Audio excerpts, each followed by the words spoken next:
In the next room is the finest automechanical purveyor of death ever made. Try not to scratch the paint with your skull, it was fucking expensive. I guess that's what he was talking about. Alright, let's go kick some robot ass.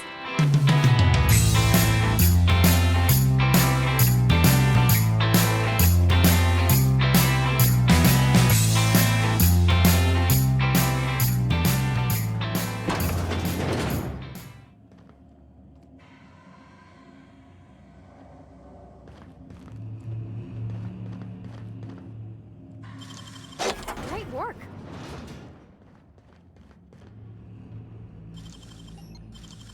Nicely done.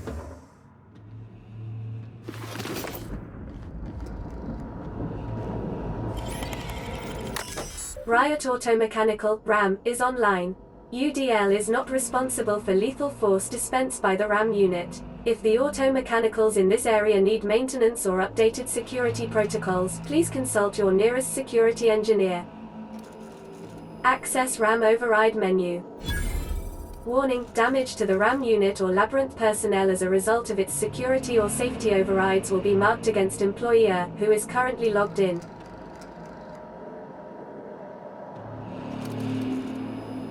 Activate weapons safeties. Warning, RAM core systems operating below maximum efficiency. Defensive and offensive capabilities weakened. In the event of a security breach, suppression protocols may be less precise than usual. Please prepare the janitorial auto-mechanicals for a level 5 mopping sweep. Attempt RAM shutdown sequence. The RAM unit is in suppression mode. 3-part authentication is required. In the event of a critical malfunction to the RAM unit's main systems, partial authentication may be accepted. To protect the RAM unit from any unauthorized access, administrators may only bypass 2 of these passwords. Administrative bypasses remaining, 2. Please enter the first password. Akande. I didn't find the second one, but I should be able to hack it. And the third one was Borst.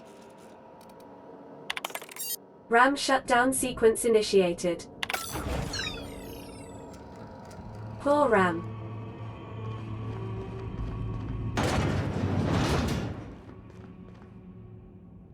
Look at this big arena. What a waste. Hibernation chamber key. This opens the exit to the experimental hibernation chamber. Cold to the touch. Is this all you got, Rockwell? Pathetic.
We are victorious.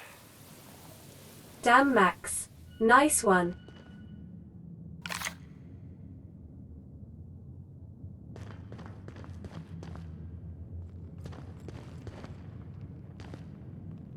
Hey, buddy.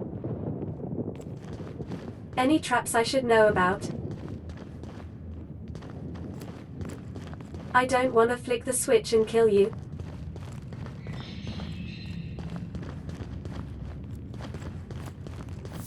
An ornate master key for the labyrinth. It likely opens the prison cell at the very top of the facility. Get me out of here! Will do.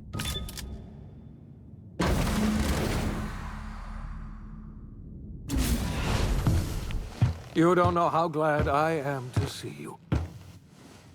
You lunatic. You broke into the board's own fortress and killed the chairman just to rescue one doddering old man? You are absolutely out of your mind, and I can't begin to thank you enough. Are you kidding? The board never stood a chance against me. Ah, all in a day's work for you, huh? You've broken the board's stranglehold on this colony, and you saved my life. But there's still so much we have yet to accomplish. You and I are going to have to work harder than ever to save Halcyon. I'm afraid the situation is far worse than any of us ever anticipated. I don't like the sound of that at all. Earth has gone dark. We haven't received a single message in 3 years. There's been no communication, no signals, nothing. 2 years ago, the Earth's Directorate's frigate disappeared on their way back to Earth. We don't know what they discovered when they arrived, or if they arrived at all. Earth is only an idea to us. But that idea is the bedrock the colony is built upon. If people were to find out it's gone dark, the shock could be too much to bear. I don't want to imagine what'll happen once news gets out. Let's just keep this between us for now. You mean we're all alone out here? Really alone? I'm afraid so, Miss Holcomb. Halcyon is the only home we have left. Returning to Earth is no longer an option. We're in serious trouble, my friend. Do you know what this means for Halcyon? We can't rely on Earth for support anymore. We've been cut loose. We're entirely on our own. Wait, hold on. I need to ask you something.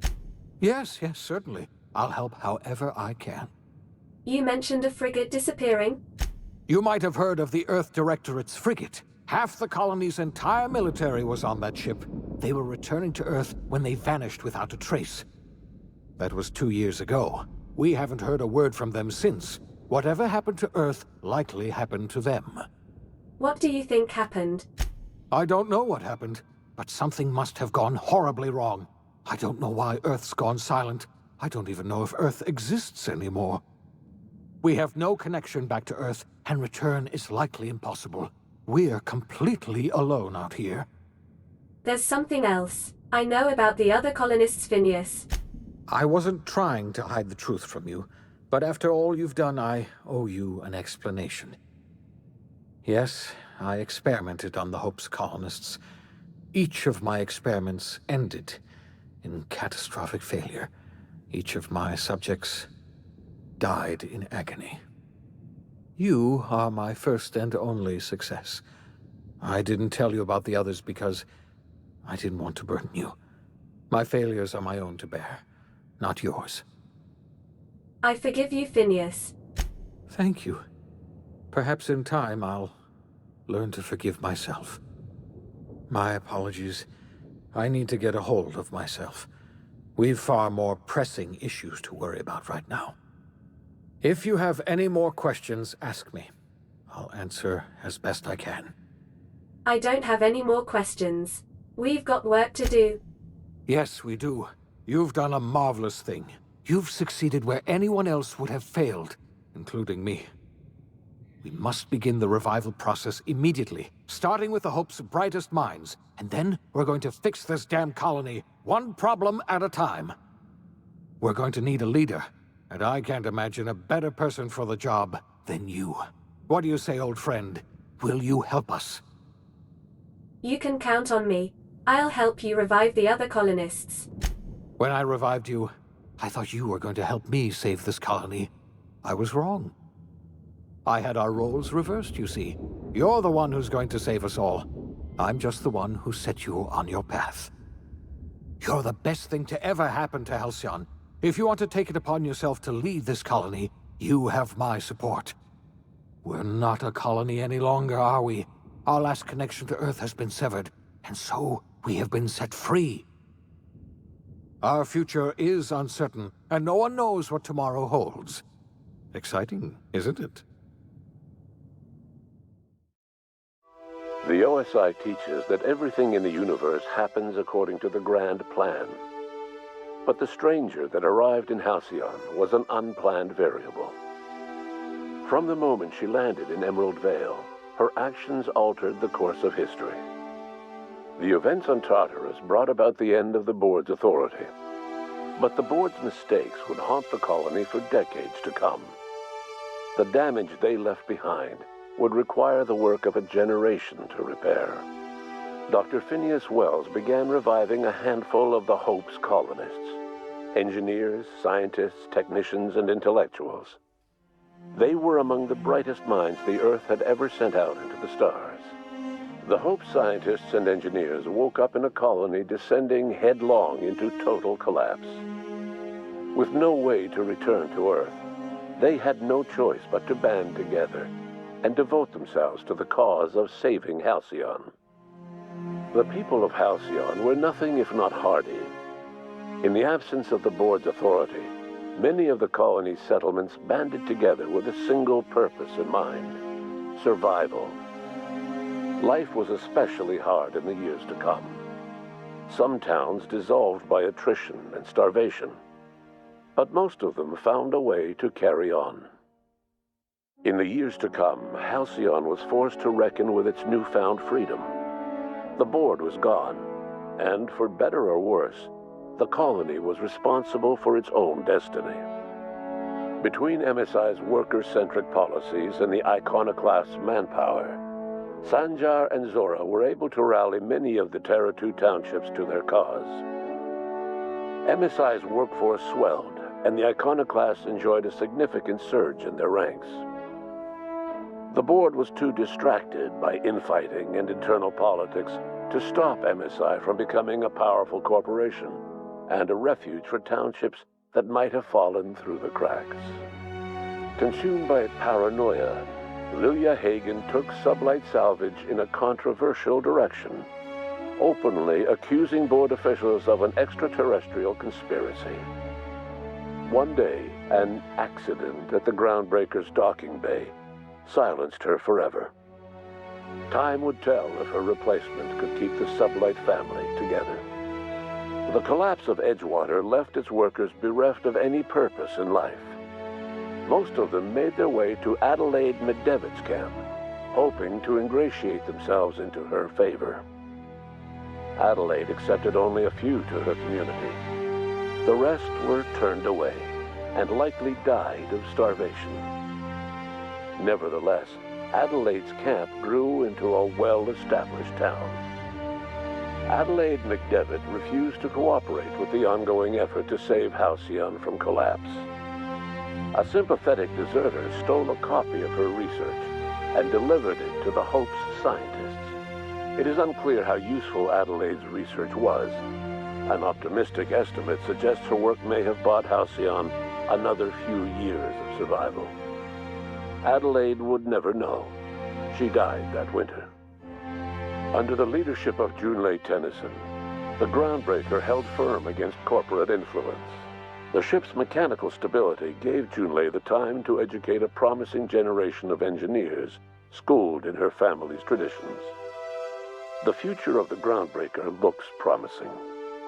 The rediscovery of the Hope and the abandonment of the lifetime employment program forced Byzantium to come to terms with some uncomfortable realities about the state of Halcyon.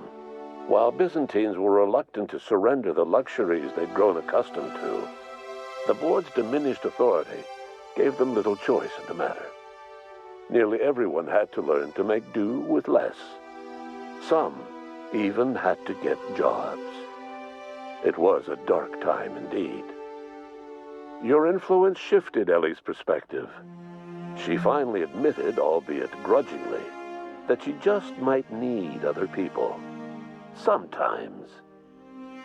With a steady income from the life insurance payouts, she was finally able to afford a ship of her own. She hired a small crew and flew supply missions to communities on the fringe. Some of them were even legal. Life in Halcyon was sobering for Felix Millstone. The grand revolution he dreamed of never came. There was no great awakening for the colony, no celebrations in the streets. There was only the hard, desperate work of trying to repair a broken colony.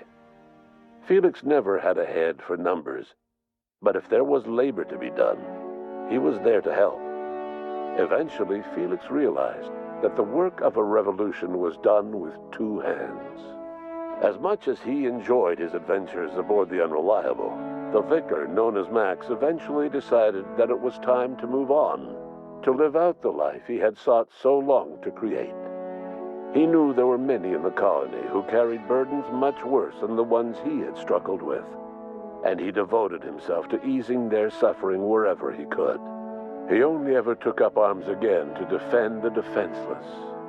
Unshackled from a lifetime of striving and fighting the universe and himself, Vicar Maximilian de Soto was finally at peace. Once the matter with the Hope colonists was resolved, Junlei bashfully asked Parvati if she'd like to join her permanently on the Groundbreaker, and Parvati enthusiastically, if somewhat awkwardly, agreed.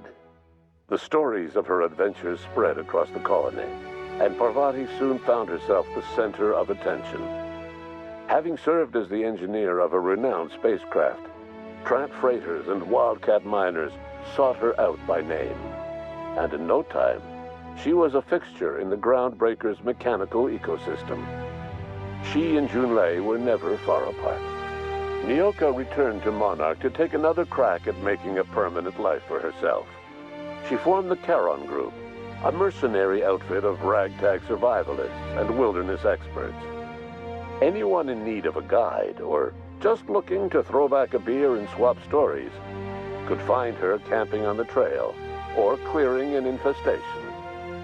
The SAM unit that accompanied you spread awareness of the product line's superior sanitation and maintenance capabilities across what was left of the colony. This led to a boost in SAM unit sales. Did you know that SAM units are the longest-lasting, toughest-acting cleaning solution in Halcyon? Minister Clark was released from house arrest, and his contact with you gave him a sense of renewed purpose and vigor. Once it became clear that no help would be coming from Earth, he threw his considerable efforts and talents into helping Halcyon manage the crisis before it. As for Dr. Phineas Wells, he spent his remaining years in his orbital lab. He eventually came to terms with his own past and was able to forgive the mistakes of his younger self by devoting his remaining years to serving the colony. In the end, Dr. Wells was able to save every scientist and engineer aboard the Hope. Over the next decade, nearly all of the Hope's remaining colonists were successfully revived. Halcyon saw a period of rapid technological and scientific advancement. Breakthroughs in dietary supplements saved the colony from starvation. Geoengineering projects and social reforms began to change the structure and character of the colony. Dr. Wells laid the groundwork for the project to save the colony, but he would never live to see the fruits of his labor. He passed away a few years later. His work was carried on by the scientists and engineers he revived. Today, Halcyon has stabilized. The people of the colony work hard to adapt to their new circumstances. Nearby colonies send aid and supplies. Life will never be easy in Halcyon, but for the first time in its history, there exists a sense of real, genuine hope about the future. And what about you, the unplanned variable in the history of Halcyon? Long after Wells passed away, you carried on his work with more energy, determination, and brilliance than he could ever muster. The years that followed were hard, but Halcyon survived by the efforts of the Hope's most promising colonists, the greatest of which was you. No one knows what's happened to Earth, and no one knows what the future has in store for Halcyon. All we know for certain is this: the name of the Unreliable and that of its intrepid captain will remain the subject of countless stories for years to come.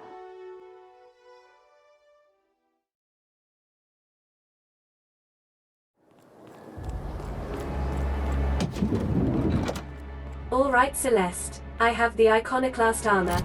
I hope it's to your liking. Goodness. Look at those atrocious contours. The sheer brutality of its design offends the senses and shocks the mind into a state of palpable excitement. I adore it! Yes, that's it. I have it. I know exactly what we're doing. Brace yourself, my dear. We're going to call this style Barbarian Chic. The saucy confidence of a spacer, the raw contempt of an iconoclast, the brutish musk of a marauder, and the pièce de résistance, monster leather. 1 part Mantiqueen chitin, 3 parts hide from a raptidon's flank, and let's say, 8 strips of primal leather. No, make that 10. I was expecting a simple modeling job. We're revolutionizing the fashion of Byzantium. Our work is anything but simple. Well, since it's for you, I'll come back when I've got something.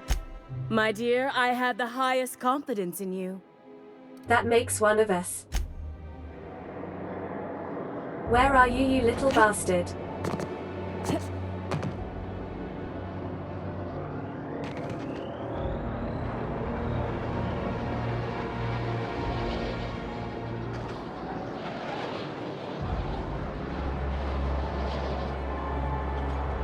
There you are, finally. Welcome, intrepid adventurer, to Prosperity Plaza, where the shops never close. Now, make your way to the bustling region of Emerald Vale. Prepare to be dazzled by the Vale's breathtaking lava flows, rated the 3rd most impressive in Halcyon. Okay. Hello there, Primals. I need your skin, please.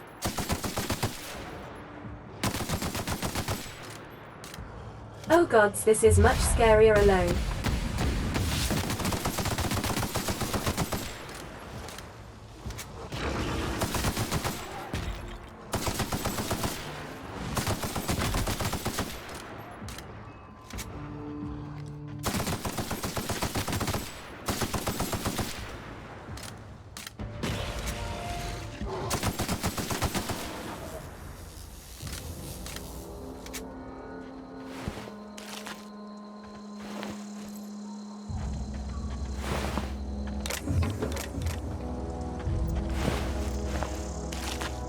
Cool, that's all the leather I need.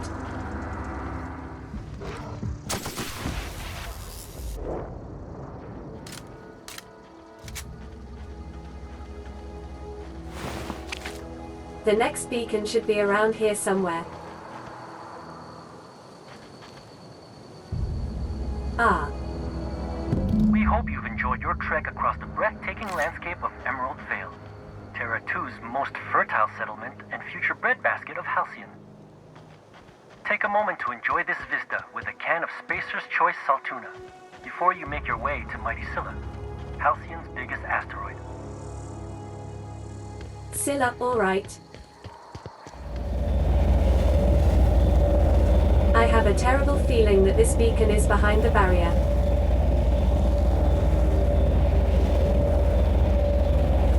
Is that it? No. I think that's it. Scylla is our colony's busiest mining settlement. But don't take our word for it. Ask one of the hundreds of proud Hephaestus miners going about their work right now.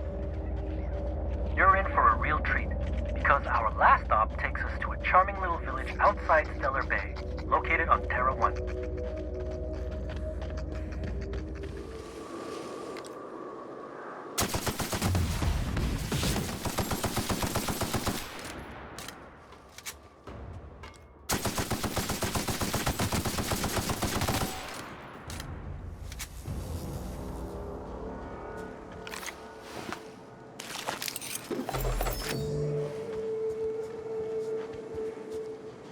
I can't find this bloody thing anywhere. Oh. Welcome to Terra 1, the most Earth-like world in Halcyon. Really? Take a moment to admire the triumph of civilization over nature. And while you're at it, say hello to the local settlers. We hope you've enjoyed this guided tour across the wonders of Halcyon. Please return to the Bureau of Exploration for a special prize. I will do that. Well, here's a Mantiqueen. But there's also other things over here. I think I'd better get them first.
Gosh, I've never fought a Mantiqueen by myself before.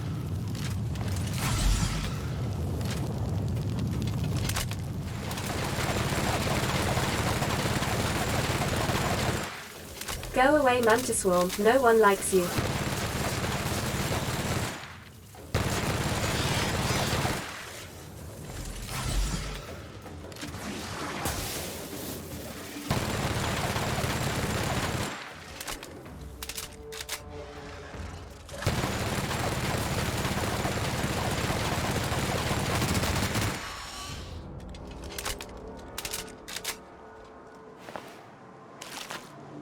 Okay, just need some Raptidon stuff.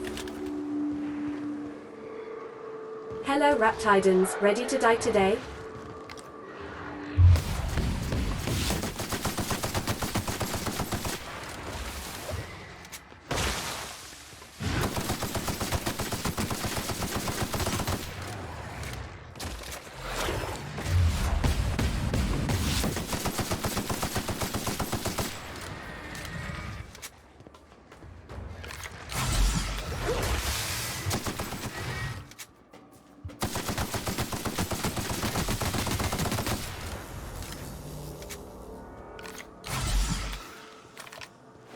One flank hide.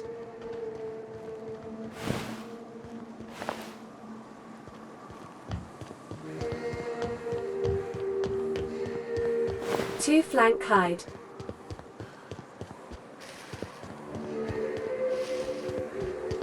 And you make three.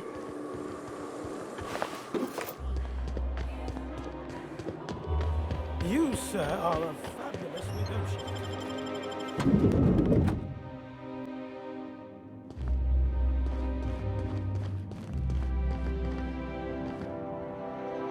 Oh, it's you. I suppose you're here to collect your prize. Hmm? I really do have the worst luck. When I gave you this job, I never expected you'd be so damned competent. What? The tour's not real, friend. Board shut it down years ago due to unacceptably high rates of fatalities. So I greased a few palms and got the tour up and running again. I outfitted every beacon with a recording device. Live footage of dim-witted mercenaries dying in gruesome ways across Halcyon. Oh, imagine the ratings. You tried to get me killed. Are you crazy? Oh, come on. I would have made your death worth millions. Look, never mind. Just take your reward and get out of my hair. One certified explorer's hat, courtesy of the Bureau of Exploration, with my compliments. Keep calm. You're trying to keep a low profile.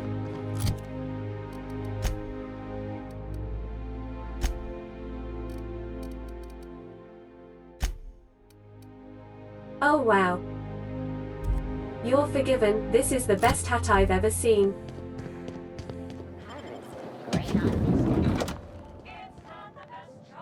What can I do for you, darling? Mantiqueen chitin, Raptiden hide, primal leather. All done. I've been thinking of a name for this new outfit. Chimera. Crafted from the hides of 3 species of monster. While you were gone, I put in an order for one of my bespoke lapels. Solid gold, diamond encrusted. If it doesn't have one of my lapels, it's not a Jolicoeur original. Those slackwits at HPS are holding my parcel while they wait for a signature. Bureaucracy is so utterly insufferable. Be a dear and retrieve it for me. You're really asking a lot from me. Understatement of the year, darling. Believe me, I'm every bit as frustrated as you are. Those monsters are forcing you to sign for a parcel. What a massive inconvenience. Can you believe the cheek on these people? If I didn't know any better, I'd say they were trying to grift an autograph out of me. All right, I'll get you that parcel. Wonderful! I'm giving you authorization to retrieve this parcel on my behalf. You truly are my savior, darling. Hooray. I don't know which window to use. Burning the midnight oil, are we? The Halcyon Parcel Service's work is never done. How may I be of assistance? Celeste Jolicoeur sent me. I'm here to sign for a parcel. If you would like to sign for a parcel, please go to window B. Okay then.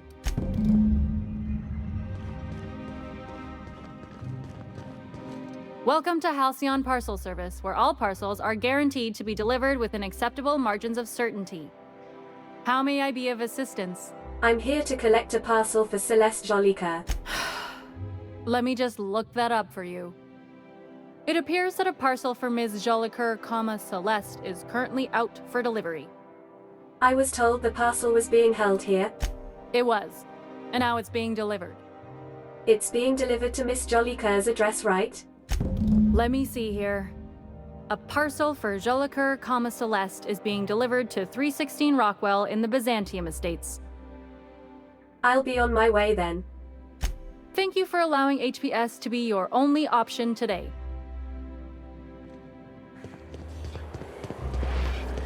On Rockwell, she said.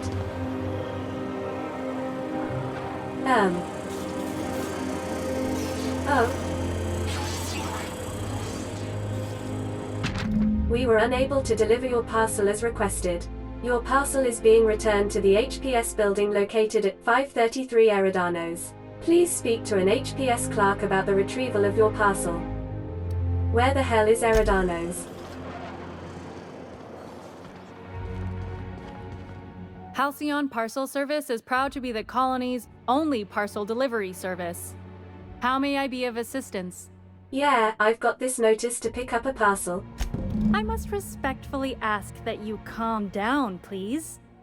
Parcels must be picked up at window A. But that's all the way over there. Can't you just get it for me? Maintaining proper window structure is imperative to the smooth operation of HPS. Are you kidding me? If you would like to lodge a complaint about the quality of your service, please request a complaint form at window C. If you would like to request a complaint form at window C, please make an appointment. Let me guess. If I want to make an appointment, I have to request a form?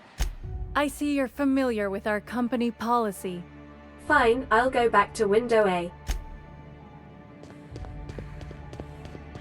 How may I be of assistance? I'm here to pick up a bloody parcel for bloody Celeste bloody Jolicoeur. Of course. If you could just verify for me that you are Jolicoeur, Celeste, or an officially authorized proxy?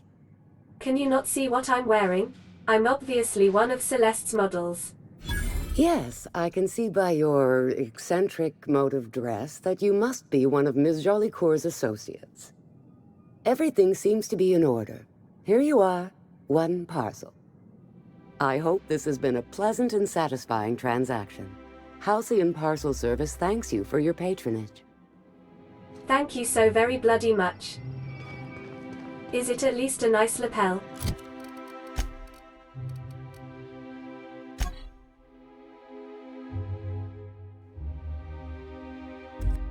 It's pretty nice, I guess. Remember that stranger?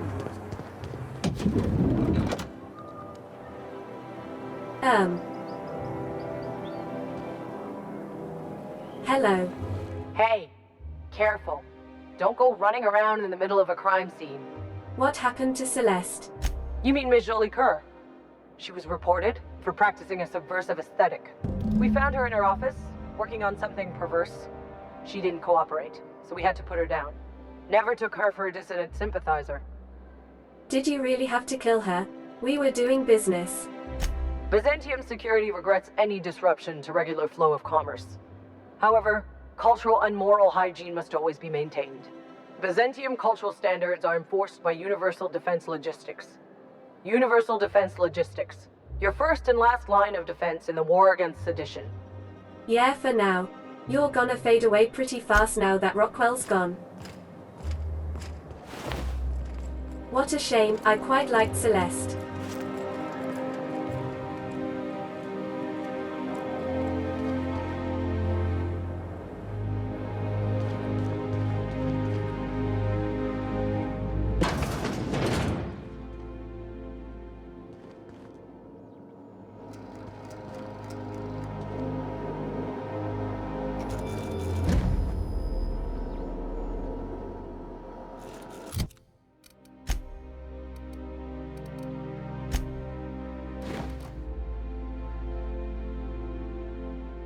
It looks just like the outfit she made for Parvati.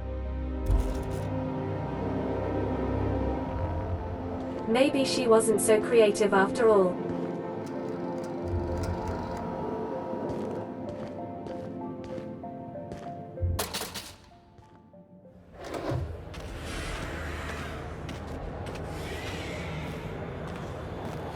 Home sweet home.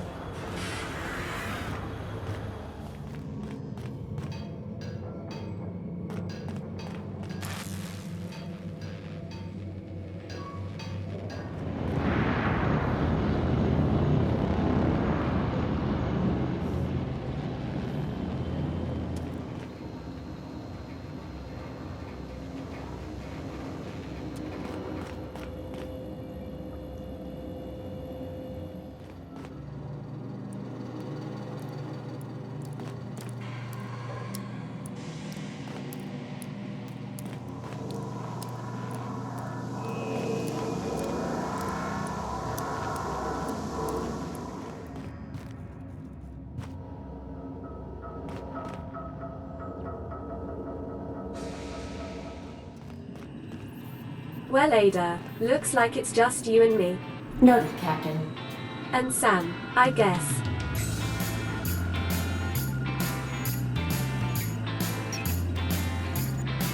Oh well.